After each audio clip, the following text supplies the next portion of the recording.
Cotton fibre. Natural ফাইবারের ভিতরে cotton একটা ফাইবার। বলতো কটন কি ফাইবার? Sir natural. ন্যাচারালের কোনটা? ন্যাচারালের কোনটা? সিড ফাইবার, তাই না? Seed fibre. Seed fibre. তোমাকে যদি পরীক্ষায় কখনো ভাইবা বোর্ডে জিজ্ঞাসা করা হয় একটা সিড ফাইবারের নাম বলো, কি বলবা? Seed fibre. আচ্ছা, শুরুতেই আমরা একটা ভিডিও দেখি। হ্যাঁ, এই কটন ফাইবার নিয়ে একটা ভিডিও দেখব, যে ভিডিওতে কটন ফাইবারটা কিভাবে কাল্টিভেশন হয় সেটা আমরা দেখব, মানে মাঠ পর্যায়ে কিভাবে থাকে সেটা দেখব। তোমরা একটু দেখো। দেখো তো স্ক্রিনটা শেয়ার হয়েছে? জি স্যার। জি স্যার। আচ্ছা, দেখতে থাকো। হ্যাঁ,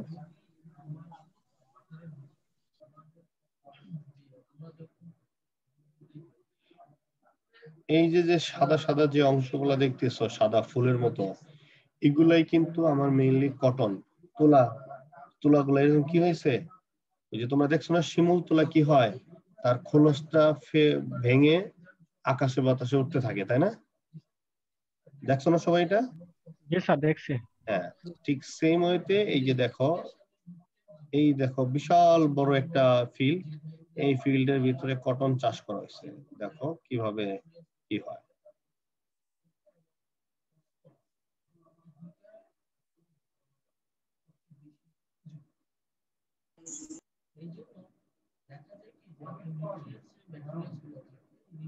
স্যার এইগুলো তো মনে হয় আমাদের দেশে না। না, এটা আমাদের দেশের না। আগে দেখো জিনিসটা কি, ঠিক আছে?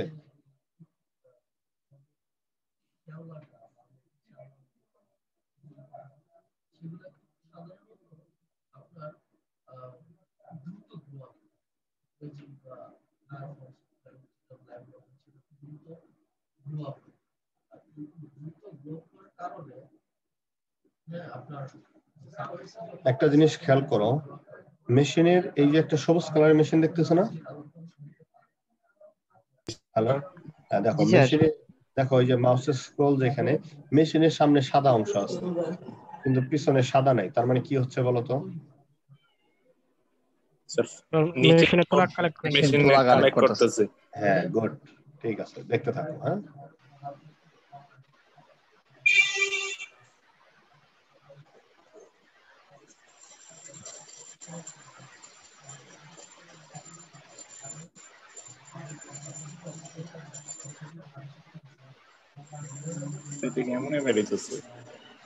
দেখো এখানে হচ্ছে কি, তুমি আগে দেখো, আমি পরে ডেসক্রাইব করবো, তোমরা আগে দেখতে থাকো। হ্যাঁ,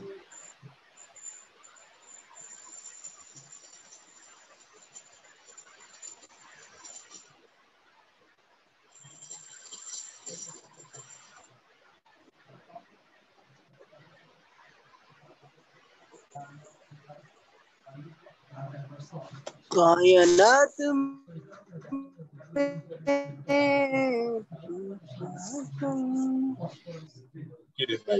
এই তন্ময় গাও ভালো মতো, তন্ময় একটু ভালো মতো গাও, আমরা একটু শুনি।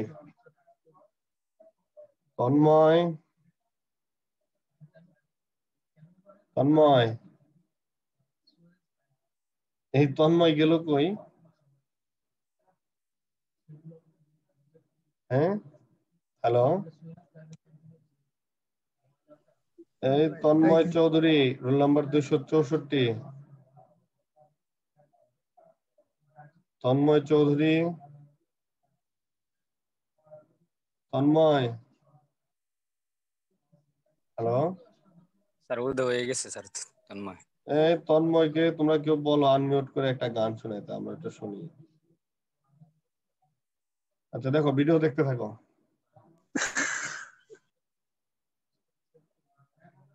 আচ্ছা দেখো, আবার একটু এখান থেকে দেখো, এই যে দেখো কি হইলো জিনিসগুলা, এই যে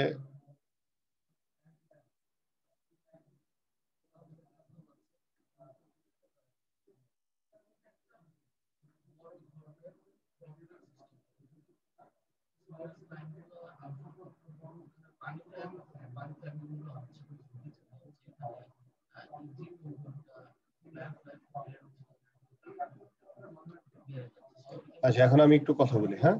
তো তোমার হ্যালো শুনতে পাচ্ছ? জি হ্যালো, স্যার। তো জি এরকম স্যার।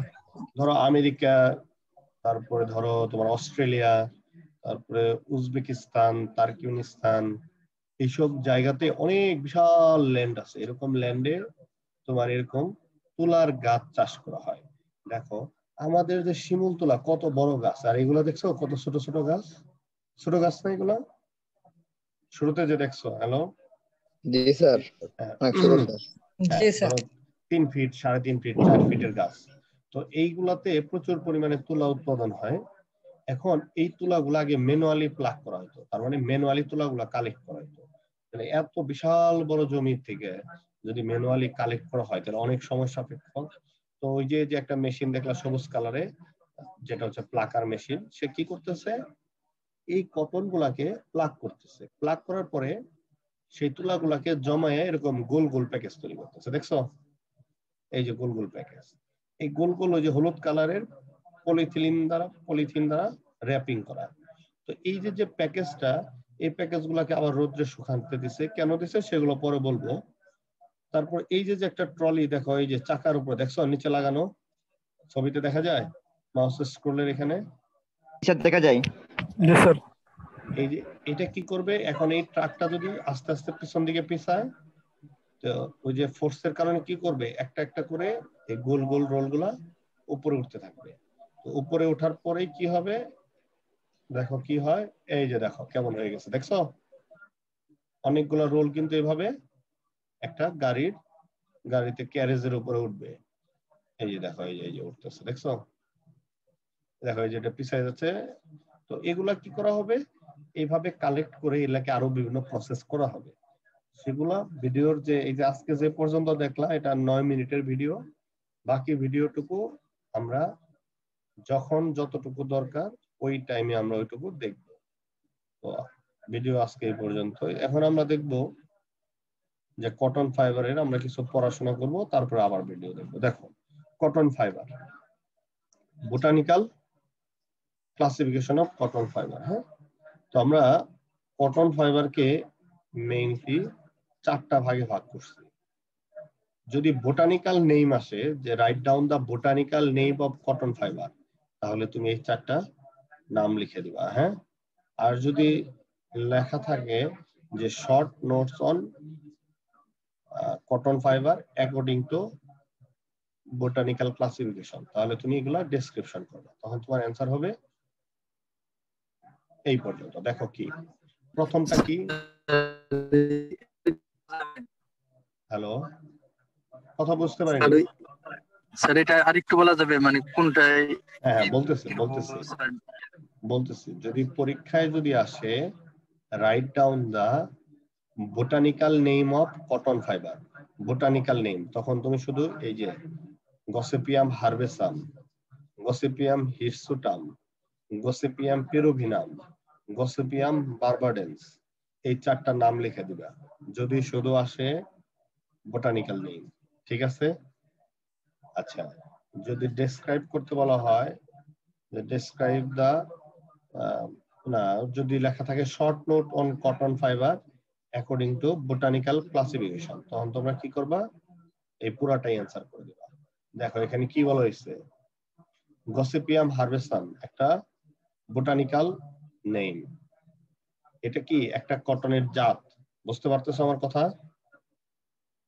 হ্যালো, জি স্যার। জি স্যার বুঝতেছি। হ্যাঁ, তোমরা কিন্তু বায়োলজিতে পড়ছো যে ওই যে তোমার সায়েন্টিফিক নেম গুলা কি কি থাকে, জেনেসিস এবং স্পিসিস, তাই না? দেখো এখানে দুইটা, এই যে গসিপিয়াম আর হারবেসামটা হলো স্পিসিস, ঠিক সেম ভাবে গসিপিয়াম হিরসুটাম এটাও আরেকটা তুলার জাত, আরেকটা হচ্ছে কি গসিপিয়াম পেরুভিনাম, এটাও কি হচ্ছে আমার আরেকটা তুলার গাছের বৈজ্ঞানিক নাম, আরেকটা হচ্ছে গসিপিয়াম বারবাডেন্স, এটাও আরেক ধরনের তুলার বৈজ্ঞানিক নাম। দেখো গসিপিয়াম হারবেসাম যেটা শুরুতে যেটা বললাম, সেটা প্ল্যান্ট লেন্থ, গাছের দৈর্ঘ্য কত হবে, 3 থেকে 6 ফুট। 6 ফিট, 3 থেকে 6 ফিট। এগুলো হচ্ছে কি তোমার Levant cotton, native to South Africa, South আফ্রিকাতে তোমরা এটা পাবা। তারপর কি অ্যারাবিয়ান পেনিনসুলাতে জায়গায় আরাবিয়ান পেনিনসুলা যেগুলো আছে এই সব জায়গায় কি হবে তোমার এই কটন ফাইবারটা পাবা। এটা হচ্ছে কি গসিপিয়াম হারবেসাম, যেটা গসিপিয়াম হারবেসাম যেটা সেটা তোমরা এই সব অঞ্চলে পাবা। আমার কথা কি তোমরা বুঝতেছো? জি স্যার বুঝতেছি। হ্যাঁ, জি স্যার। আর এটা প্রোডাকশন হবে কত? Less than 2%। ওয়ার্ল্ডে যদি 100 কেজি প্রোডাকশন হয় এর প্রোডাকশন হলো 2% এর কম। কি কথা বুঝতে পারতেছো? পরীক্ষায় অ্যাজ ইউজুয়াল শুধু বোটানিক্যাল নেমই আসে, এগুলো ডেসক্রিপশন আসে না, কিন্তু তোমার জানার জন্য আমি পড়াচ্ছি। একটা কি গসিপিয়াম হিরসুটাম, প্ল্যান্ট লেন্থ কত? 6 ফিট। তার মানে আমাদের যে লেন্থ একটা মানুষের মোটামুটি বাংলাদেশে যারা সেলার আছে তাদের মোটামুটি লেন্থের মতো, তাই না? 6 ফিট, তোমরা তো সবাই জানো। আচ্ছা, এটা হচ্ছে upland cotton, native to Central America, Mexico, Caribbean and southern Florida. তো এইসব জায়গায় তোমরা এই কটন গুলা পাবা। আর production 90% of the world production, ওয়ার্ল্ডে যতটুকু প্রোডাকশন হয় তার 90% কোন কটন থেকে আসে? কোন প্রজাতির গাছ থেকে আসে বলতো 90%? Hello, Gossypium hirsutum. হ্যাঁ, গসিপিয়াম হিরসুটাম থেকে। আচ্ছা, তারপর দেখো both are mainly cultivated in American India. তারপর দেখো এরপরে গুলো দেখো gossypium পেরুভিনাম, they are mainly produced in Peru and other South American country. তারপর হচ্ছে গসিপিয়াম বারবাডেন্স, এটা হচ্ছে প্ল্যান্ট লেন্থ হচ্ছে 6 থেকে 15 ফিট আর ফ্লাওয়ার কালার হচ্ছে ইয়েলো। তো এই হচ্ছে মোটামুটি ধরো আমাদের যে কটনটা আছে মোটামুটি এই 4টা প্রজাতির তোমার তুলার গাছ আছে। এই গাছ থেকে আমরা মেইনলি কি পাই থাকি? তুলা পেয়ে থাকি। এখন এর ভিতরে 90%টা প্রোডাকশন দেয় কে? গসিপিয়াম হিরসুটাম, আর বাকি যেগুলো আছে 3টা মিলা বাকি 10%। তো মোটামুটি তোমরা এই 4টা নাম মুখস্থ করে ফেলবা। নাম মোটামুটি সব পরীক্ষায় আসে, যে botanical name of cotton fibre. বাংলাদেশের যে যাত্রা পাওয়া যায় সেটা কোন গোত্র? সেটা ধরো এই যে আমেরিকাতে যেটা হয় না, মানে কোনটা? শিমুল তুলা না, কিছু কিছু এই যে দেখো আমি নিচে আর পড়াবো, নিচের গুলাতে যাই আগে, তখন তোমরা একটু ডিটেইলস জানতে পারবে। এখানে একটু দেখো মেজর কটন কাল্টিভেটিং কান্ট্রিজ, এই যে কারা বেশি কটন কাল্টিভেটস করে থাকে দেখো। The main cotton producing countries are USA, India, Russia, Egypt, Brazil, China, Mexico, Pakistan, Turkey, Argentina, Peru, etc. The USA produced almost 1/5 the total crop. 1/5 মানে কি? 1/5 তোমার সারা পৃথিবীতে যতটুকু তুলা উৎপন্ন হয় তার 1/5 সুতা তৈরি করে থাকে কে? ইউএসএ। আচ্ছা, এনভায়রনমেন্ট অফ কটন কাল্টিভেশন, মানে কেমন এনভায়রনমেন্ট দরকার একটা কটন কাল্টিভেশন হওয়ার জন্য? দেখো বলা হয়েছে কি, cotton cultivation mainly take place in tropical and subtropical climates. Sunshine, heavy rainfall, higher humidity is required for cotton cultivation. এটা ট্রপিক্যাল এবং সাবট্রপিক্যাল ক্লাইমেটসে সানশাইন থাকতে হবে, হেভি রেইনফল থাকতে হবে, যেখানে প্রচুর বৃষ্টিপাত হবে, হায়ার হিউমিডিটি, বাতাসে প্রচুর পরিমাণ আর্দ্রতা থাকতে হবে, is required for cotton cultivation.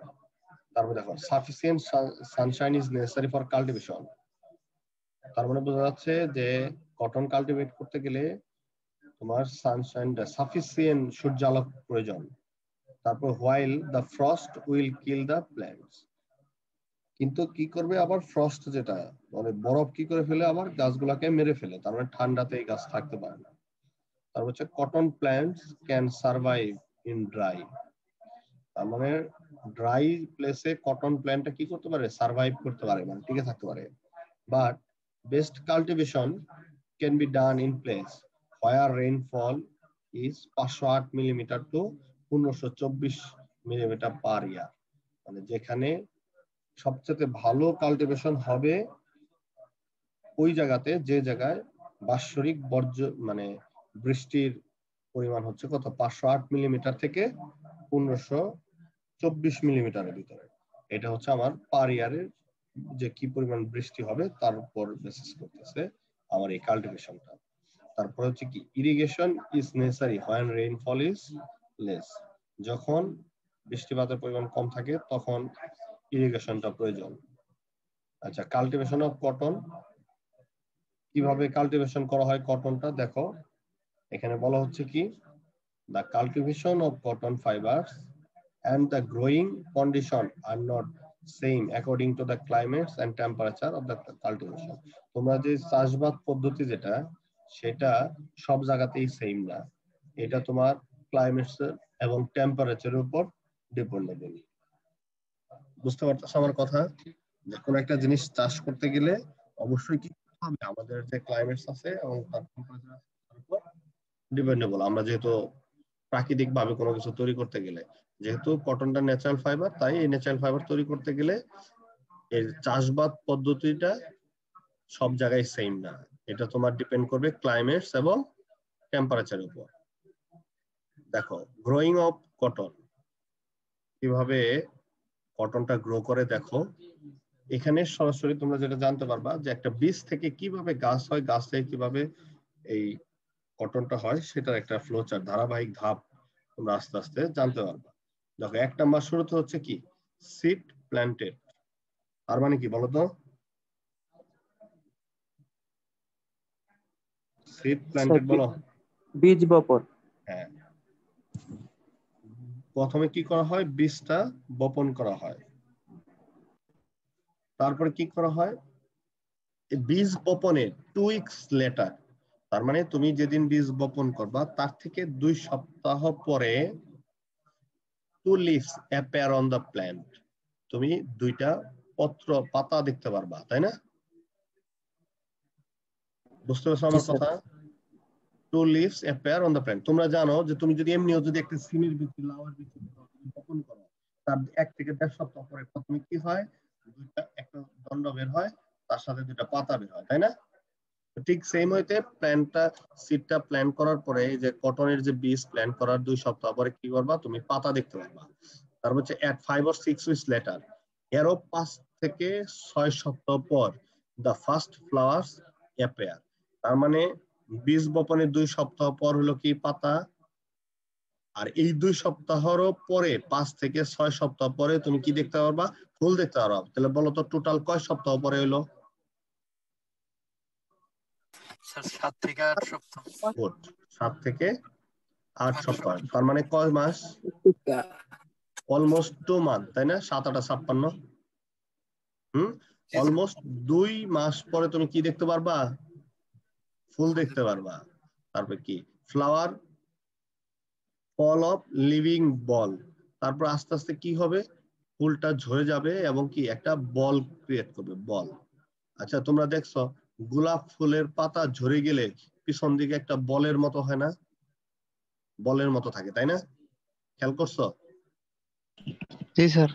ঠিক এরকম একটা বল ক্রিয়েট করবে। তারপর হলো কি seed hairs start to grow inside the ball. এই সিড হেয়ারস তার মানে ওই যে বীজের যে হেয়ার গুলো আছে সেগুলা ওই বলের ভিতরে গ্রো করা শুরু করবে। তার মানে হচ্ছে ওই বলের ভিতরে তখন ফাইবার তৈরি হতে থাকবে। For 16 to 18 days fibre length and perimeter achieved. যখন ওই ফুল ঝরে যায় একটা বল ধারণ করবে, সেই বলের ভিতরে কি করবে, তখন ফাইবার গ্রো করতে থাকবে। আর এটা 16 থেকে 18 দিন পর্যন্ত এর ভিতরে ফাইবারের লেন্থ এবং পেরিমিটার অ্যাচিভ করবে। ফর নেক্সট 22 to 50 days, এরপরে 22 থেকে 50 দিন cellulose is deposited inside the fibre. তার মানে যখন ফুল ঝরে গেল, ফল থাকলো, সেই ফলের ভিতরে এই ফাইবার গ্রো করা শুরু করলো। তার 16 থেকে 18 দিন পর্যন্ত fibre length and perimeter achieve করবো। আর এটা 22 থেকে 55 দিন পর্যন্ত সেলুলোজ ডিপোজিট হতে থাকবো ফাইবারের ভিতরে। when the cellulose deposition stops, যখন আর ভিতরে সেলুলোজ ডিপোজিট হবে না, the balls dry, তখন ওই যে বলটা কি হয়ে যাবে, শুকিয়ে যাবে and cracks to open, এবং এটা তখন কি হয়ে যাবে, ফেটে যাবে। তারপর এটা ফেটে যাবে, বের হওয়ার জন্য ফেটে যাবে। This bolls are picked up manually or by machine. ওই যে বলটা ফেটে গেল কটনের বল, সেটা ম্যানুয়ালি অথবা মেশিন দ্বারা কি করা হয়, পিক করা হয়। This picking period is continue 1 to 3 month. এই পিকিংটা 1 থেকে 3 মাস ব্যাপী চলে। এই পিকিং করার পর কি হয়, then ginning is done to collect the cotton fibres. এরপরে জিনিং করা হয়, কটন ফাইবারস গুলোকে কালেক্ট করা। সেই জিনিংটা কি আমরা ওটা পড়াবো। তবে এই যে গ্রোটা করলো কটন, এটা কি তোমরা লিখতে পারবে এরপরে এই 11টা পয়েন্ট? হ্যালো হ্যালো, কথা শুনতে পাচ্ছ?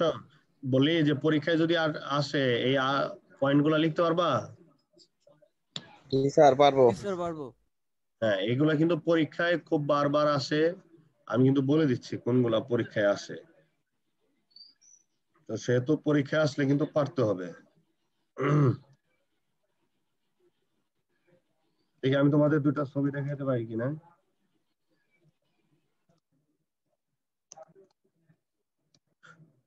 আচ্ছা,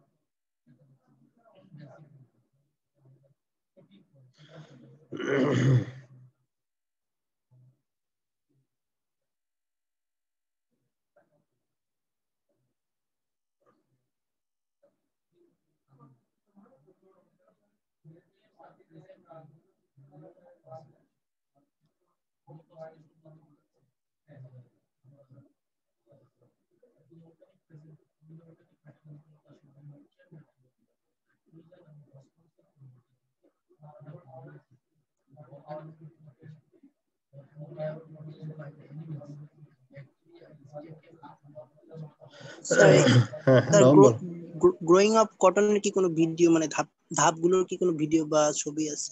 না, ওই তোমার ওই ছবিটাই আমি তোমাদের দেখানোর চেষ্টা করতেছি। ওটার ভিডিও নাই, আমি তোমাদের একটা ছবি আমি দেখাচ্ছি।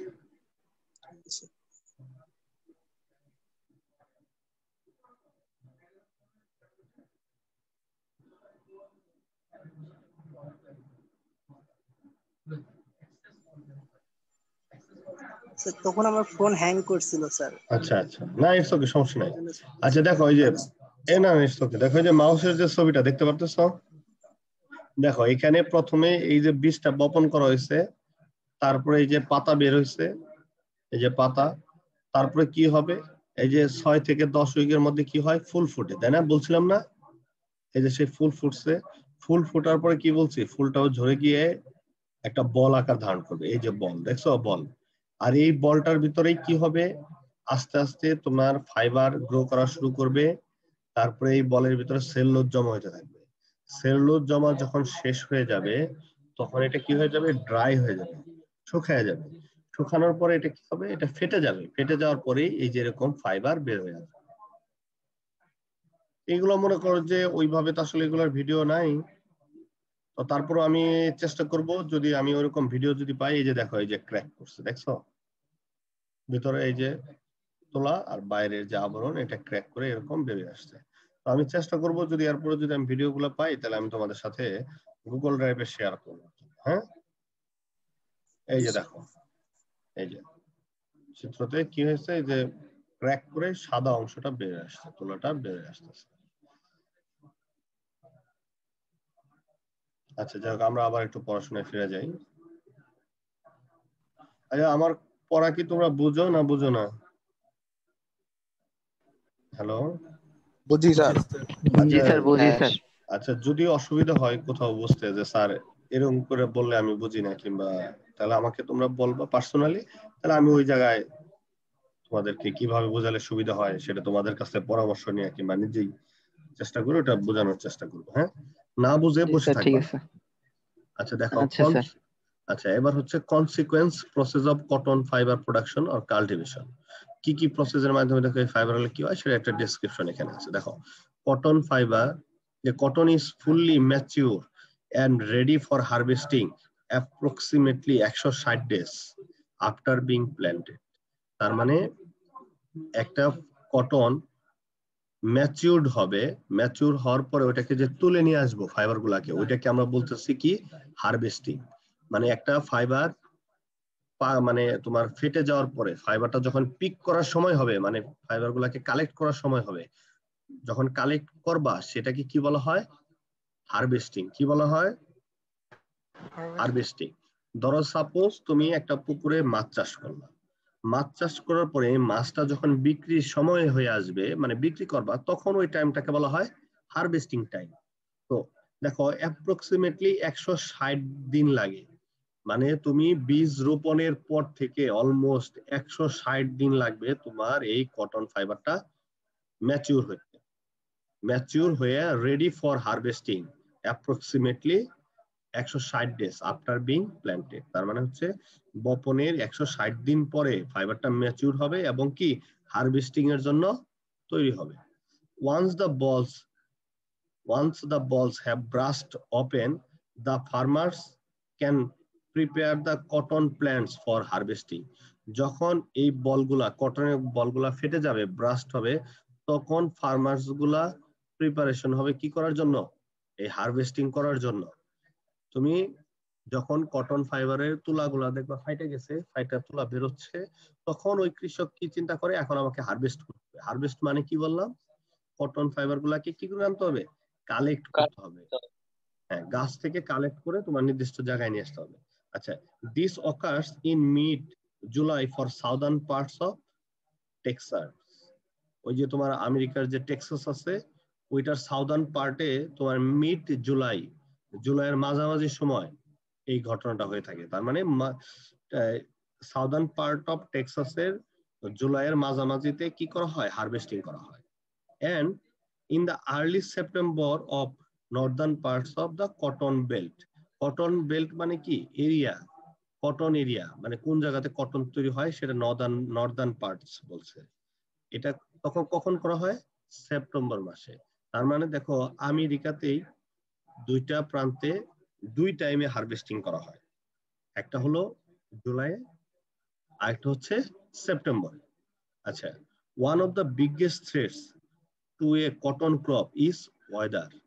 দেখো, one of the biggest threat, তার মানে একটা বড় ধরনের হুমকি কটন ফাইবারের জন্য কি বলতো? ওয়েদার। তার মানে আমাদের যে ওয়েদারটা কেমন, সেটা কেমন হবে, সেটা একটা কটন ফাইবারের জন্য বড় হুমকি। কেন? দেখো, স্পেসিফিক্যালি রেইন। আচ্ছা, আমি কিন্তু এর আগে বলছিলাম এনভায়রনমেন্টে কি বলছিলাম? হেভি রেইনফল থাকতে হবে, তাই না? হেভি রেইনফল 500 কত থেকে যেন বললাম 1524 পর্যন্ত। এটা কিন্তু অনেক বৃষ্টিপাত, বৃষ্টিপাতের পরিমাণটা অনেক। যেহেতু অনেক বৃষ্টি হয়, এই বৃষ্টিটাই কি হয়? এই কটন ক্রপের জন্য বড় হুমকি স্বরূপ। তোমরা জানো বাংলাদেশের ধানের জন্য বন্যাটা কি ভালো আশীর্বাদ নাকি ক্ষতিকর?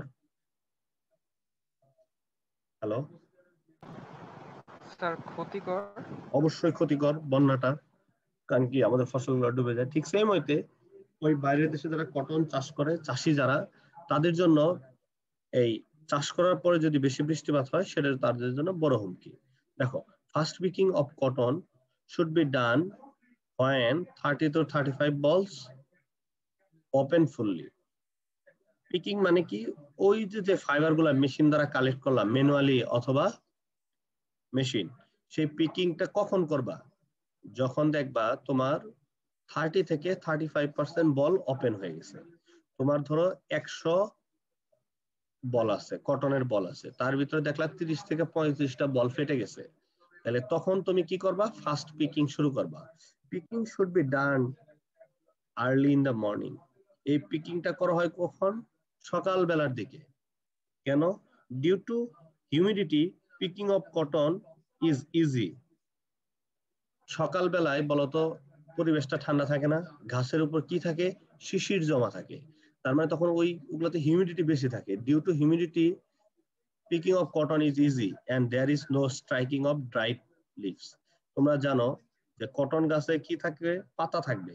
পাতা যদি শুষ্ক থাকে, শুকনা যদি থাকে, তখন যদি তুমি ওই ফাইবারটাকে কালেক্ট করতে যাও, তখন ওই ফাইবারটা একটা প্রতিবন্ধকতার সৃষ্টি করবে।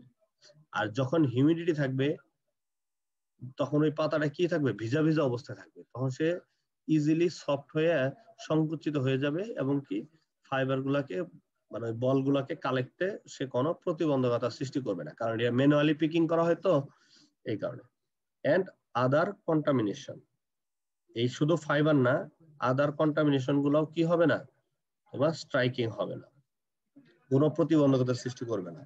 At the time of picking, cotton should be kept separately according grading. আচ্ছা, এখানে আছে একটা গ্রেডিং। এখন বলা হচ্ছে গ্রেডিং জিনিসটা কি। গ্রেডিংটা হচ্ছে যে কটন ফাইবার, এখানে কিছু ধরো ভালো ফাইবার থাকবে, কম। আচ্ছা, ধান চাষ করলে সব জমিতে কি সমান ধান হয়? না স্যার। না স্যার। সব জমির ধানে কি চিটা বেশি থাকে না কম থাকে? কম বেশি থাকে অবশ্যই। তারপরে সব জমির ধানের কালার কি সেম হয়? সেম হয় না, দেখবা কোনোটা একদম পাইক একদম সুন্দর কালার হয়ে আছে, আর একটা একটু সবুজ ভাব রয়েছে, তাই না? এরকম হয় না? একটা ক্ষেতের ভিতরেই যখন কৃষক যখন ধান কাটে দেখবা যে সে কোথাও কোথাও খুব ভালো মতো পাকছে, আবার কোথাও পাকে নাই। তো এই যে কটন ফাইবার যে চাষিরা কালেক্ট করবে, এখানে কিছু কিছু ফাইবার খুব ভালো থাকবে, সেটাকে গ্রেডিং করে, সেগুলো এ গ্রেড, যেগুলো তার থেকে একটু খারাপ বি গ্রেড, এইভাবে সে কি করে ফাইবার গুলাকে সেপারেশন করে। তো এখানে বলা হচ্ছে at the time of picking cotton should be kept separately according to grading. এই কটন গুলা চাষির শুরুতেই ভালো ফাইবার গুলাকে দেখবে যে এই লাইনের ফাইবার গুলা বেশি ভালো, এই লাইনের একটু দুর্বল মানে একটু খারাপ, ওই লাইনের গুলো আরো ভালো, সে ভালো গুলো এক জায়গায় রাখবে, আর কম্পারেটিভলি কম ভালো যেগুলো সেগুলো আরেক জায়গায় রাখবে। এটা হচ্ছে গ্রেডিং এর উপর বেসিস করে। এন্ড উইদাউট কন্টামিনেশন কটন, এবং যে সব ফাইবারের সাথে কন্টামিনেশন কম, কন্টামিনেশন মানে কি, কটন ফাইবারের সাথে কটন ফাইবার বাদে যা থাকবে সেটাই তার কন্টামিনেশন। বুঝছো কন্টামিনেশন কি? কটন ফাইবার ব্যতীত ওইখানে অন্য যা কিছু থাকবে সেটাই তার কন্টামিনেশন। আচ্ছা বলো তো, কটন ফাইবার যদি ওই মেশিন দ্বারা প্লাগ করতে যায়, তাহলে বলো তো কটন ফাইবারের সাথে কি কি থাকতে পারে?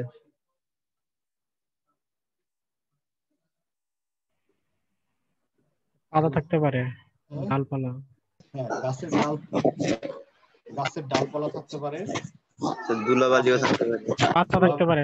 হ্যাঁ ওই ধুলাবালি বলটা থাকতে পারে, স্যার। হ্যাঁ ওই যে বলটা থাকতে পারে। তো এগুলো হচ্ছে কি তার কটনের কন্টামিনেশন। তারপর দেখো ইয়োলিশ কটন। ইয়োলিশ বলতে কি, হলুদ ভাব কটন, কটন যেরকম সাদা হওয়ার কথা এরকম সাদা না হয়ে প্রাকৃতিক কারণে সেটা কি ইয়োলিশ হয়ে গেছে, তো সেগুলাকে সেপারেট করে রাখতে হবে। এগুলো কি যখন ওই মেশিনটা কালেক্ট করবে, ওই মেশিন যেভাবে যেভাবে নিয়ে যাবা ওইটা ওইভাবে কালেক্ট করবে। Defected cotton which not fully open, এবং কিছু কিছু কটন আছে যেগুলো ফুললি ওপেন হয় নাই। ধরো অনেক লম্বা জমি, তো লম্বা জমির ধরো অনেকগুলা রো আছে, ধরো 10টা রো আছে, রো বুঝো তো? হ্যালো, জি স্যার। ধরো 10টা রো আছে, 10টা, এই একটা প্রথম রো, এই একটা রো, একটা এরকম এরকম 10টা রো আছে। ধরো প্রথম রোর ফাইবার গুলো সবচেয়ে ভালো, তাহলে এটা যখন মেশিন প্রথম রোতে চালাবা এই ফাইবার গুলো এক জায়গায় রাখবা। দ্বিতীয় রোতে যখন চালাবা ওইটা যদি এটার মতো হয় তখন এর সাথে রাখবা, যদি মনে হয় যে না এটার থেকে এটা একটু খারাপ এটা আরেক জায়গায় রাখবা। এইভাবে 10টা রোর ফাইবার তুমি তার কোয়ালিটির উপর বেসিস করে তার বিভিন্ন সেপারেটলি রাখবা। এটাই হচ্ছে গ্রেডিং।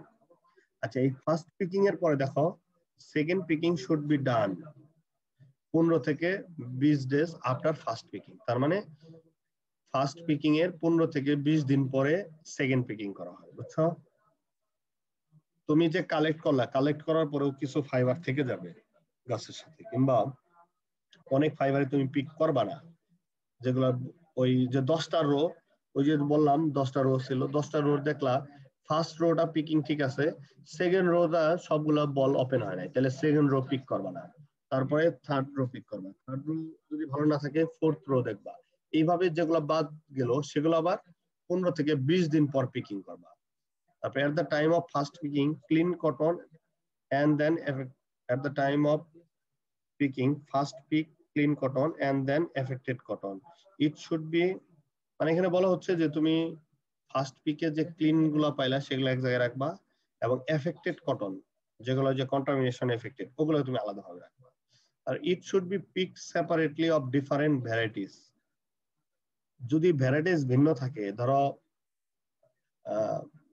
কটনের তো তোমাকে 4টা গাছের নাম বললাম বৈজ্ঞানিক, ধরো একটা তোমার ফিল্ডের ভিতরে তুমি 2 ধরনের কটনের জাত লাগাইছো, 2 ধরনের গাছ লাগাইছো, তাহলে তোমাকে অবশ্যই এই 2 ধরনের ফাইবার অবশ্যই সেপারেট করে রাখতে হবে, কখনোই তুমি এক জায়গায় রাখবা না। ভালো দাম পাইতে গেলে অবশ্যই সেপারেট করতে হবে। আচ্ছা তোমাকে আরেকটা কথা বলি, তোমরা সবাই বাজারে যাও তো নাকি?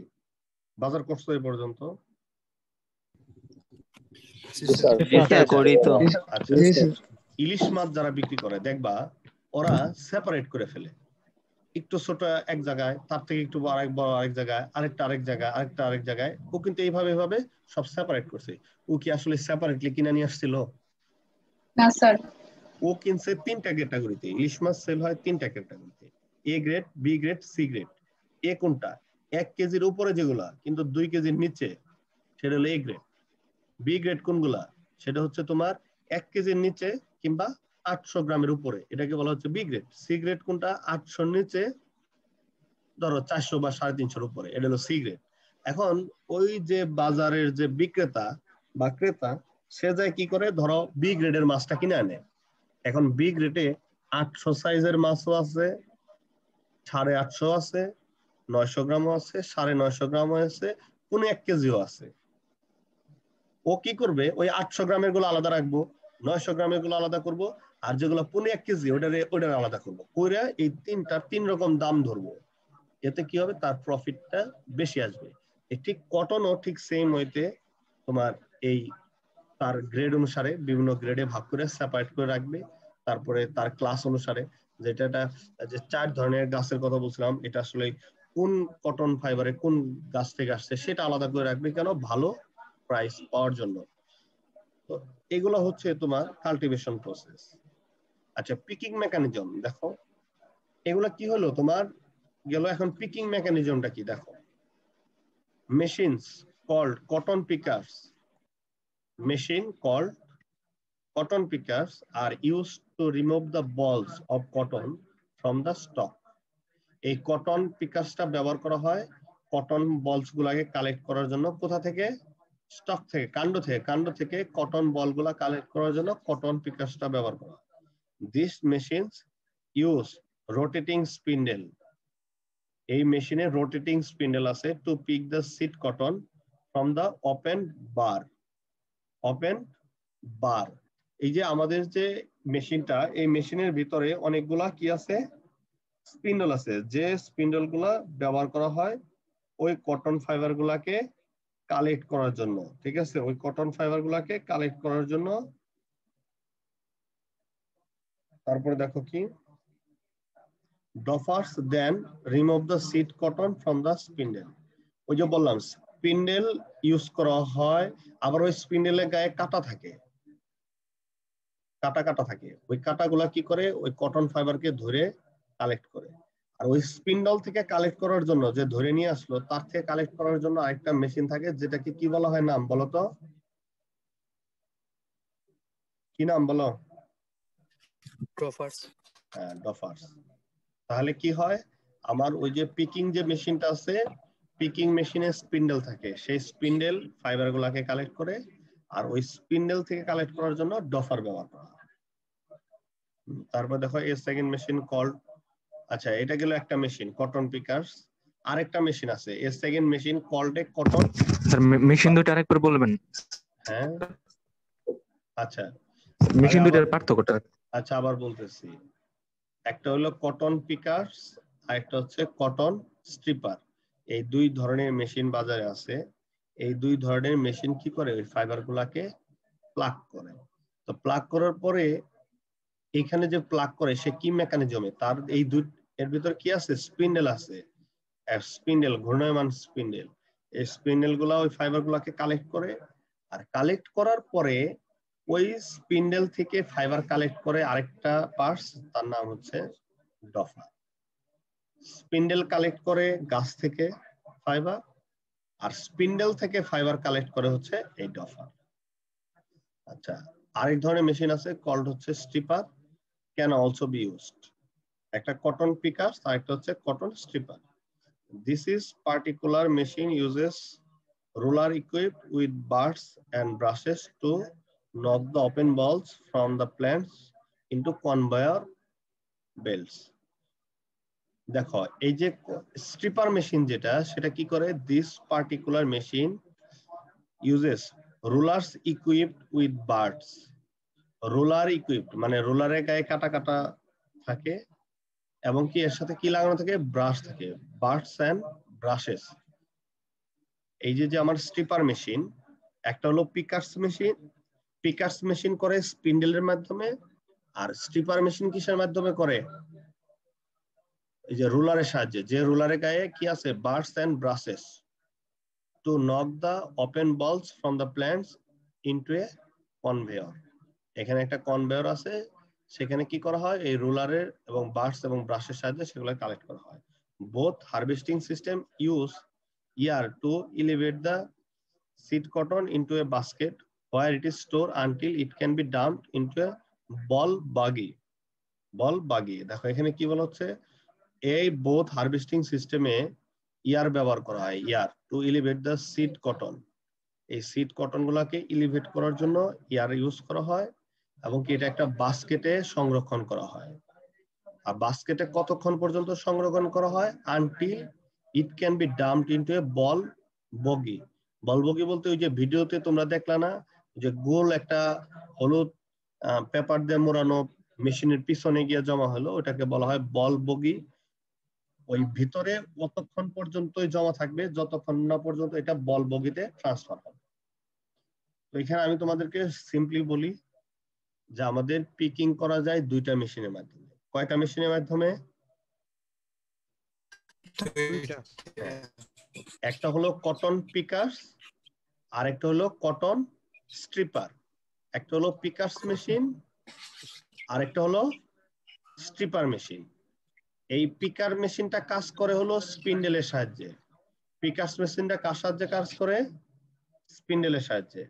আর স্ট্রিপার মেশিনটা কাজ করে হচ্ছে রুলারের সাহায্যে, যে রুলারের সাহায্যে লাগানো আছে কি, বার্ডস এবং ব্রাশেস। কি আমার কথা বোঝা গেছে? পিকিং মেকানিজম দুই ভাবে হয়, একটা হলো কটন পিকার্স, আর একটা হলো কটন স্ট্রিপার। পিকার মেশিন করে স্পিন্ডেলের সাহায্যে, আর কটন স্ট্রিপারটা করে কি সাহায্যে, রুলারের সাহায্যে, যার সাহায্যে বার্ডস এবং ব্রাশেস অ্যাটাচমেন্ট, এর মাধ্যমে কি করে থাকে, আমার কটনটা পিকিং করে থাকে। আচ্ছা, এটা হলো আমার শেষ topics, while picking and after picking of cotton। যখন তুমি পিক করবা এবং পিক করার শেষে তোমার কি কি কেয়ার নেওয়া উচিত সেই বিষয়ে এখানে কিছু আলোকপাত করা হয়েছে। দেখো, picking of cotton should be done in the morning because due to humidity there is no striking of dried leaves and other trash। এটা তোমাদেরকে বলছিলাম যে আমরা যখন পিক, হ্যাঁ বলো। বলছিলেন যে স্পিন্ডল হতে কটন কালেক্ট করে ডপার মেশিন, আরেকটা কি জানি বলছিলেন?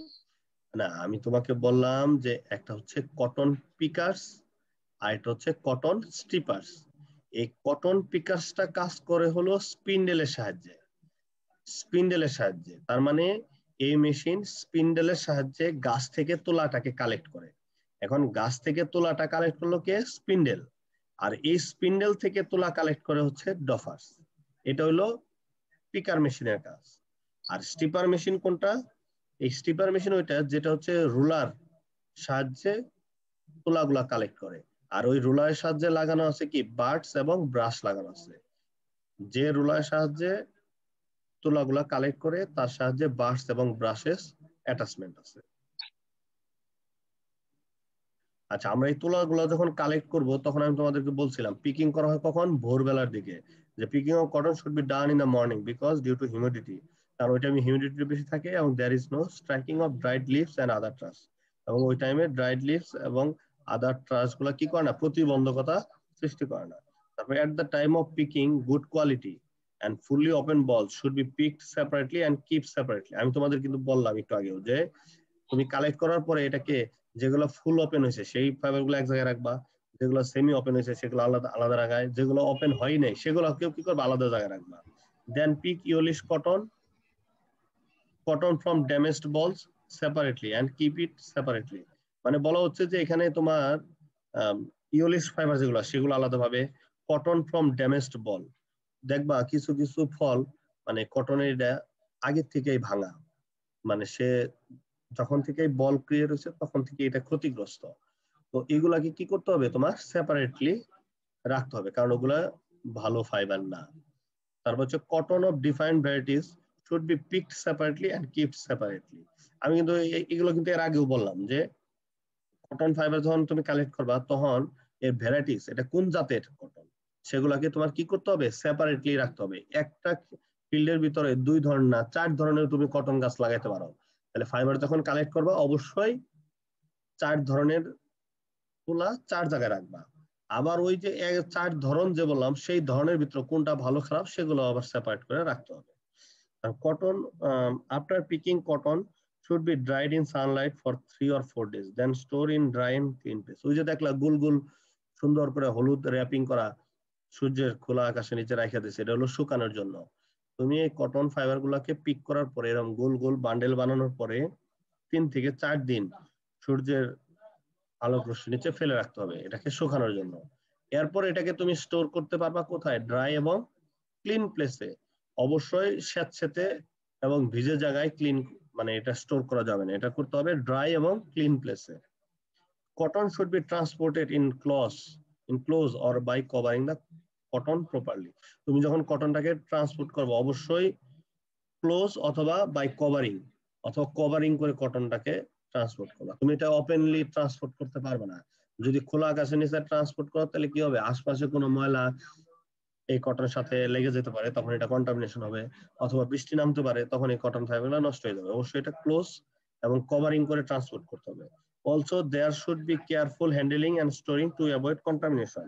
এবং আরেকটা বিষয় খেয়াল রাখতে হবে, তুমি যখন এগুলো হ্যান্ডলিং করবা তার মানে এটা নাড়াচাড়া করবা, মানে এক জায়গা থেকে আরেক জায়গায় নিবা অথবা জমা করে রাখবা, তখন যেন এটা কন্টামিনেশনকে অ্যাভয়েড করে চলে। তার মানে কন্টামিনেশন যেন এর সাথে অ্যাড না হতে পারে, মানে অন্য কোনো ফাইবার, গাছের পালক, পাতা, এগুলো যেন কোনোভাবে এর সাথে লেগে না যায় যখন তুমি স্টোর করবা অথবা ট্রান্সপোর্টেশন করবা। এই বিষয়ে তোমার খুব খেয়াল রাখতে হবে এবং এই কোশ্চেনটা খুবই ইম্পর্টেন্ট, ভীষণ ভীষণ ইম্পর্টেন্ট, যে care while picking and after picking of cotton, মানে কি কেয়ার তুমি নিবা। আজকে এই পর্যন্তই। হ্যাঁ বলো। স্যার এইটা আমি যখন কটনটা বের করবো তখন কি স্যার কটন বের করার পরে স্যার ওই বলগুলা শুকাবো নাকি স্যার কটন বের করার আগে শুকাবো, এটা একটু। আচ্ছা আমি বলতেছি, আচ্ছা আমি তোমাদেরকে তাহলে আবার একটু ভিডিওটা দেখাই।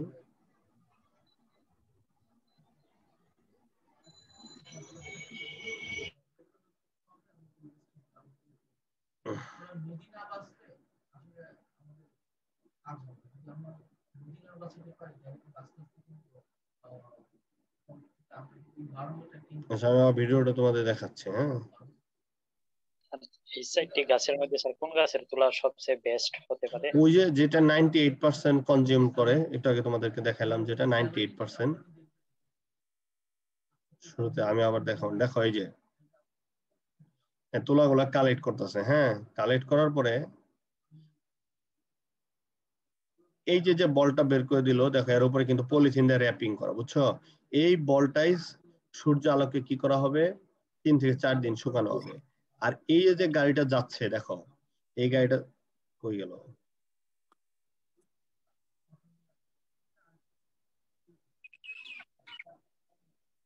আচ্ছা তোমাদের আমি একটু দেখাই। এই দেখো গাড়িটাতে যাচ্ছে। হ্যাঁ দেখো আগে কিন্তু মাঝখান দিয়ে গেছে, দেখো গাড়ির এই পাশটা ডান পাশটাই কিন্তু আগে ফাঁকা, তাই না? এই যে মাউসের স্ক্রল যে জায়গায় দেখো মাঝখান দিয়ে আগে চালাইছে, তারপর এখন বাম সাইডে চলতেছে। তার মানে কি তুমি এই গাড়িটা যে কোনো সময় যে কোনো সাইড দিয়ে চালনা করতে পারবা। তুমি কোন লাইনে চালাবা, যখন দেখবা যে এই লাইনে ফাইবার গুলো সবচেয়ে বেশি ভালো তখন ওই লাইনে চালাবা। যদি দেখলা যে এই লাইনটা ভালো না, ওটা স্কিপ করে পরের লাইনে চালাবা। কারণ কেন, ফাইবার গুলো তোমাকে সেপারেট করে রাখতে হবে। ভালো ফাইবার এক জায়গায়, তার থেকে কম ভালো আরেক জায়গায়, তার থেকে কম ভালো আরেক জায়গায়। মেশিন চলালে তো গাড়ি এই গাছগুলো নষ্ট হয় না? ওই না, এটা ওইভাবেই চলে, ওই তোমার রো ওয়াইজ চলে। আর এরপরে তো এই গাছগুলোকে আবার নতুন করে লাগাবে না, গাছ নষ্ট হইলেও তো তোমার সমস্যা নেই। তোমার এটা তো তোমার 12 মাসে কিংবা এক গাছে তো সারা জীবন দিবে না, এটা হওয়ার পরে আবার নতুন গাছ লাগাবে। প্রথমে তো 30% কালেক্ট করে তারপর আবার কালেক্ট করে, তারপরে আবার করে। তো যেদিক দিয়ে গাছ যায় ওগুলো তো কিছু নষ্ট হয়, এত বড় একটা গাড়ি যাবে, চাকা নিচে পড়বে, সেই গাছ কি আর ঠিক থাকবে?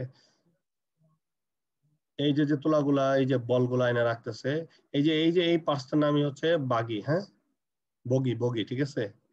এই যে এই পার্টসটা হচ্ছে বগি। এই যে এখানে কি হলো, জমা রাখলো। আর এই যে দেখো, এই যে গাড়ি করে নিয়ে যাচ্ছে, এই যে দেখো হাজার হাজার বেল, দেখো এই যে কটন হলুদ র্যাপিং করে কি করে রাখছে, জমা করে রাখছে সানলাইটে। কারণ কেন, 3 থেকে 4 দিন ড্রাই করতেছে, তাই না? জি স্যার। এই হলো। তো তোমরা একটু বাসায় একটু পড়াশোনা করো, হ্যাঁ, জিনিসগুলো, তাহলে তোমরা একটু বুঝতে পারবে। হ্যাঁ, আমি তোমাদের একটু স্যার বলো। আচ্ছা স্যার, মানে এই যে প্রতিদিনে তো স্যার নতুন নতুন টপিক আসতেছে স্যার, যেমন এই যে আজকে কটন ফাইবার পড়লাম, তারপর এই যে বিভিন্ন মানে প্রসেস গুলো প্রত্যেকদিন নতুন নতুন আসতেছে। তো স্যার মানে এগুলা মুখস্থ রাখাটা একটু টাফ হয়ে যায়। তো মানে এই জিনিসগুলো আসলে কিভাবে পড়বো, যে মুখস্থ করবো নাকি স্যার মানে প্রসেসটা বুঝে নিজের মতো লেখা মানে পরীক্ষায় স্যার? শোনো, কিছু কিছু জিনিস আছে তোমার হুবহু লিখতে হবে, ঠিক আছে জিনিস। আবার কিছু কিছু জিনিস আছে তুমি বুঝে লিখবা। ওই যে যে তোমার এখানে যে তোমার যে ইটা শুরুতে যেটা দেখালাম, যে ধরো কি বলে, এই যে এগুলোর মধ্যে বোটানিক্যাল নেম, এখানে এটা তো তোমার মনে রাখতে হবে। এখানে তো তুমি বানায় লেখার কিছু নাই, বুঝে লেখার কিছু নাই। মেজর কটন প্রডিউসিং কান্ট্রি, এখানে যা আছে, যেসব কান্ট্রি প্রডিউসিং করে সেটা তোমাকে লিখতেই হবে। এখানে তার মনে রাখতেই হবে। এখন যে একটু কষ্ট হবে শুরুতে, এখানে কিছু করার নেই। কিন্তু এই জায়গাটা সিড প্ল্যান্টেড, তুমি এটাকে একটু সুন্দর করে লিখতে পারবা। তারপর তার 2 সপ্তাহ পরে পাতা বের হয়। এখন এই জিনিসগুলো তো তোমাকে লিখতেই হবে। আর এই যেটা ন্যাচারাল টেক্সটাইল ফাইবার, তো এখানে মোটামুটি যেসব জিনিস আমি তোমাদের পড়তেছি, এগুলো তোমাদের একটু মেমোরাইজ করে রাখতেই হবে, বুঝছো? এখন নতুন নতুন আসবে। তুমিও তো যখন ইন্টারমিডিয়েটে পড়ছো, তখন তো কেমিস্ট্রির অত মোটা বই দেখে ভয় পাইছো, ফিজিক্সের বই দেখে। কিন্তু তারপরে কিন্তু ঠিকই পরীক্ষা দেয়া, জিপিএ 5 পাইয়া কিংবা যে গ্রেডই হোক পাইয়া কিন্তু অনার্সে এসে ভর্তি হয়েছো, তাই না? তো এখনো এগুলো নতুন টপিকস, একটু হয়তো বা তোমাদের একটু খারাপ লাগতেছে যে এগুলো তো দেখিনি, এগুলো কেমন। কিন্তু একটু 2 একবার করে পড়ো। সবচেয়ে উত্তম উপায় হচ্ছে আমি পড়ানোর পরে তোমাদের এটা পড়া, মানে বাসায় এই জিনিসগুলো পড়া, একবার করে হলো রিডিং, যে স্যার যে পড়লো দেখে আমি একটু পড়ে দেখি। একবার পড়লা, আরেকবার পড়লা, দেখবা আস্তে আস্তে তোমার এটা মনে থেকে যাবে। আর আমি তো তোমাদের খুব অল্প অল্প পরিমাণ পড়াচ্ছি। তোমাদের ইন্ট্রোডাকশনে আমার ক্লাস নেওয়ার কথা ছিল মাত্র 2টা, মানে 2টা ক্লাসে পুরোটা শেষ হবে। আমি এখানে 5টা ক্লাস নিয়েছি। এগুলো কেন অল্প অল্প করে পড়াচ্ছি, যেন তোমাদের সুবিধা হয়। আজকে যা পড়ালাম এটা মোটামুটি থিওরিটিক্যাল পড়া, খুবই থিওরিটিক্যাল এই পর্যন্ত। তো তোমরা একটু বাসায় একটু পড়ো। এর ভিতরে এই কোশ্চেনটা খুবই ইম্পর্টেন্ট, যেটা তারপরে প্রথমটা পিকিং মেকানিজম। তো এগুলো একটু তোমরা একটু বাসায় পড়ো। বাসায় পড়লে তাহলে তুমি বুঝতে পারবে। আচ্ছা, আমরা একটু অ্যাটেন্ডেন্সটা নিই। হ্যাঁ, এই ডি সেকশন যেন কত থেকে শুরু? Sir 2 to 6। হ্যাঁ, 64। দ্রুত দিবা, আমি একবার করে ডাকবো। 64, 65, 67, 65। Sir 64 sir 65। ওকে, স্যার 64। 62। আমি সেকশন ডি থেকে ডাকতেছি। 26 ডি তো 2 to 6। স্যার 226 থেকে শুরু। 59 স্যার। 226 থেকে স্যার। ও 226। আচ্ছা আচ্ছা আচ্ছা। 26। Yes sir. 27, 27, 28। Yes sir. হ্যাঁ, 29। সেকশন 28 আছে স্যার। আচ্ছা, 28, 29, 29। এই আচ্ছা, এই তোমরা দাও, আজকে চ্যাট বক্সে দিয়ে দাও। আজকে আর নাম ডাকতে ইচ্ছা করতেছে না, চ্যাট বক্সের রোল নাম্বার দিয়ে দাও। আমি চ্যাট বক্সে দিয়ে দাও। ইমরান, এই সবাই চ্যাট বক্সে তোমাদের অ্যাটেন্ডেন্স দিয়ে দাও। হ্যাঁ, অ্যাটেন্ডেন্স দিয়ে লিভ দাও। স্যার চ্যাট বক্সে তো স্যার একবার দিস স্যার, আবার দিব না, যারা দিছ আর দেওয়ার দরকার নেই। যারা দিছো তাদের দেওয়ার দরকার নেই, তারা লিভ দাও, ঠিক আছে? Thank you. ওকে। স্যার শিমুলের তোলা কোন গোত্রে জানি স্যার বললেন স্যার? শিমুল তোলা? জি স্যার। শিমুল তোলাটা তো একটু দেখে বলতে হবে। শিমুল তোলা না,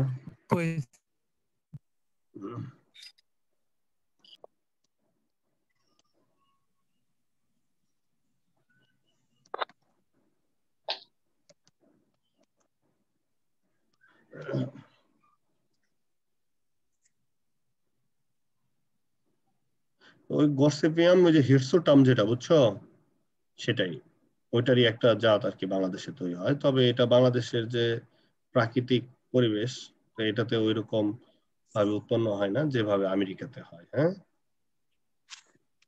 গসিপিয়াম হিরসুটাম স্যার। হ্যাঁ এটারই একটা ধরো প্রজাতি বাংলাদেশে হাইব্রিড হয়ে আসছে আর কি।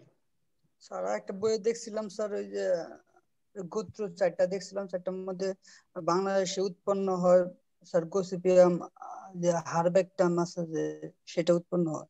এগুলো ধরো আসলে তো ওই তোমার কি বলে এই এগুলো মনে করো যে এখন বাংলাদেশের সব প্রজাতি টুকটাক আসতেছে, কিন্তু বাংলাদেশের যে প্রজাতি এগুলো মোটামুটি হাইব্রিড হয়ে গেছে। এখন আর ওই আমেরিকা কিংবা ইজিপশিয়ানদের মতো আমাদের তো আর ওই আর্দ্রতা কিংবা ওই পরিমাণ রেইনফল নাই।